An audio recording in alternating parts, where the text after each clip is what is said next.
JBN, we keep you informed. Couple murdered execution style in St. Andrew South Police Division.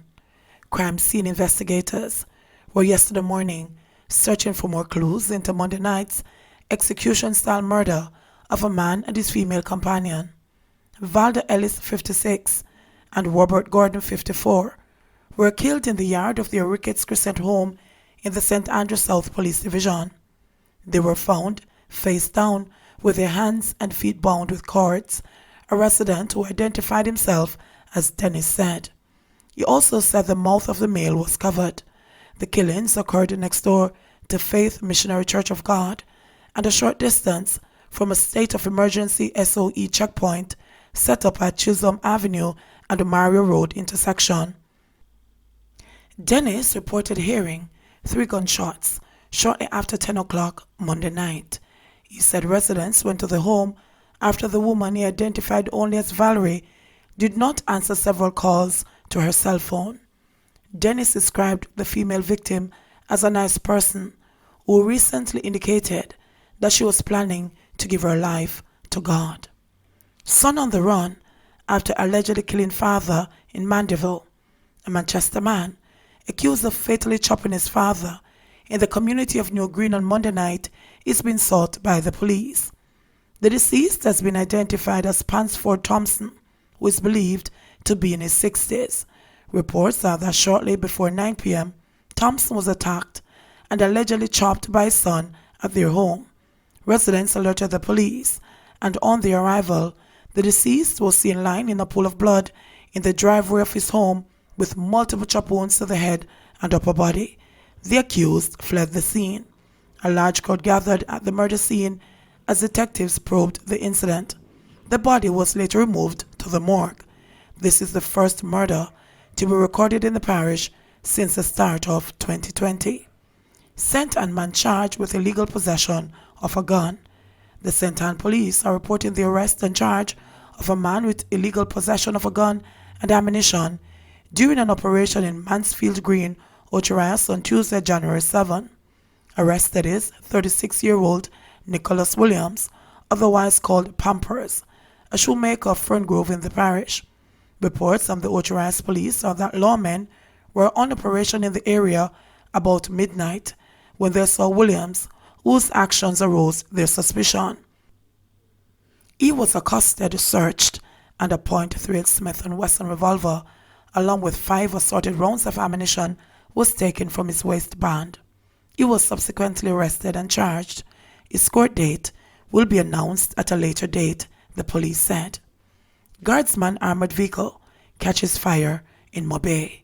A Guardsman Armoured vehicle was significantly damaged after it caught fire in Montego Bay, St. James on Tuesday afternoon. However, the company has reported that there were no injuries to its staff and that the valuables being transported were saved. The employees and the valuables were later transferred to another armored vehicle. In a statement Monday evening, Guardsman Armoured said about 3:30 p.m.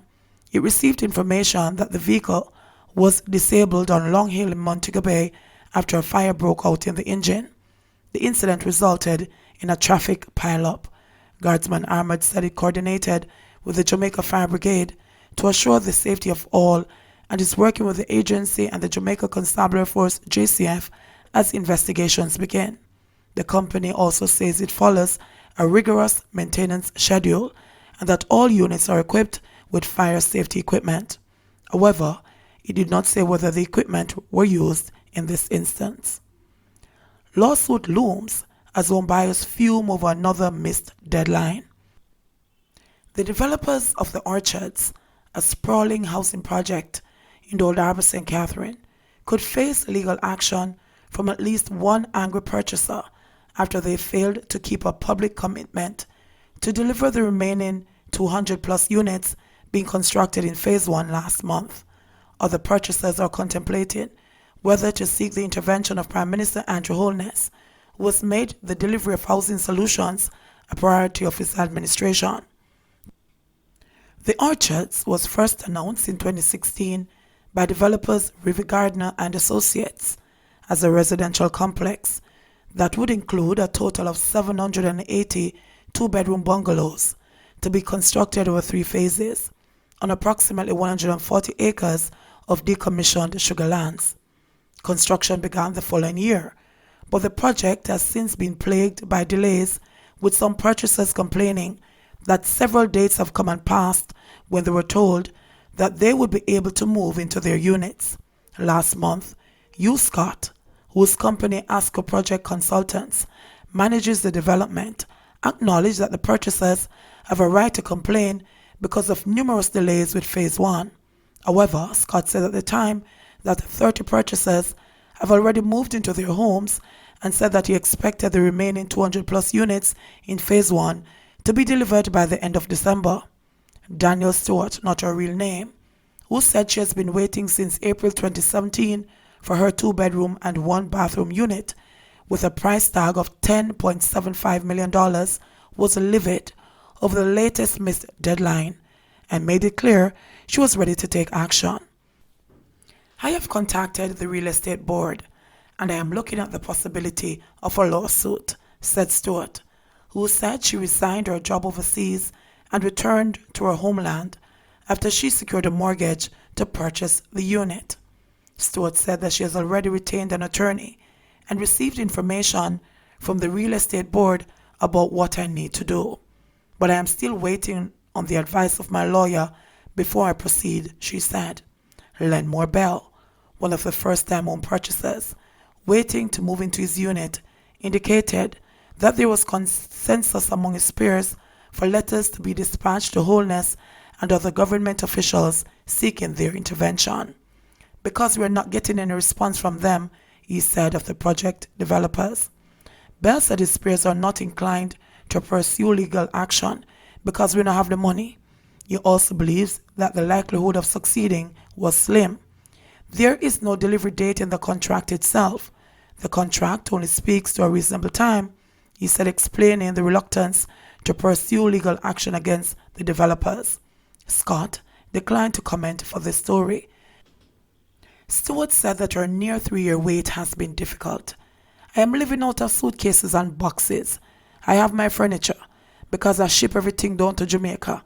I am now in a position where I don't even know if the things are still good, if them dry rot, if them still usable. I don't know because they have been stored for years now, she said. Scott admitted during last month's interview that his company made a mistake when it hired the 3 contractors who were engaged for different periods to work on the project. The simple fact is there were some contractors hired on the project that should not be anywhere near building houses.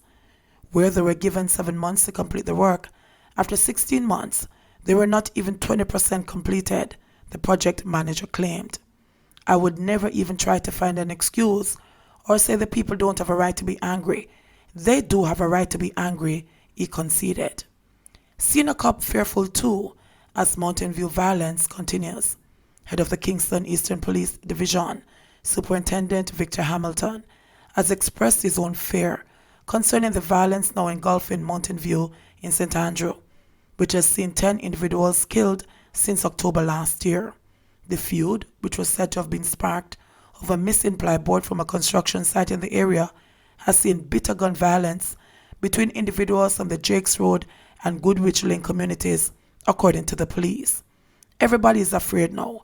Everybody is scared, and it frightens even me too, because I am thinking that on the 20th of January, a cruise ship will land in Port Royal, the first of 4 for this year, and from my standpoint, I don't see any of the tour buses that will take the tourists to their various destinations in Kingston and St. Andrew stopping on Mountain View, Hamilton said on Sunday afternoon while addressing community insiders at a peaceful protest against the ongoing violence organized by Jamaica Labour Party caretaker for the Vineyard Town Division, Stephen McCubbin, at the Jakes Road Community Center.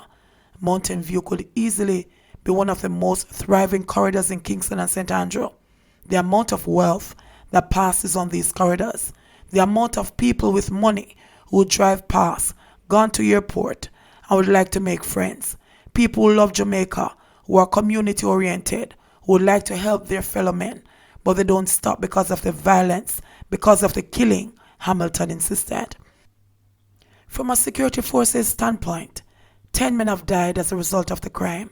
That's our count. Not everybody has died in the Mountain View area. Individuals from the area have been shot and killed in Crossroads, New Kingston, Deanery Road, Norman Gardens. I don't feel proud to say that we have not been able to get anybody coming forward to say, I witnessed this. I don't get one call to say this man is in my community. Some persons are postering with guns. Some people just drive out. I mean, no, from see them drive out, people are going dead. A tough talking Hamilton told the group.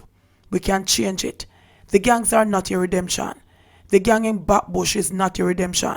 The gang in Goodrich can't be your redemption. The gang in Jake's Road can't be your redemption.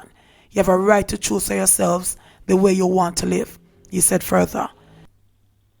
Meanwhile, on Sunday, McCubbin pleaded with residents to be part of the change they hoped to see. Mountain View is so much more than a violence hotspot. That is how it is referred to. That is how it is seen and treated. And it is time it stops. And you, the residents, have to take a stand and say, now is the time, he told residents.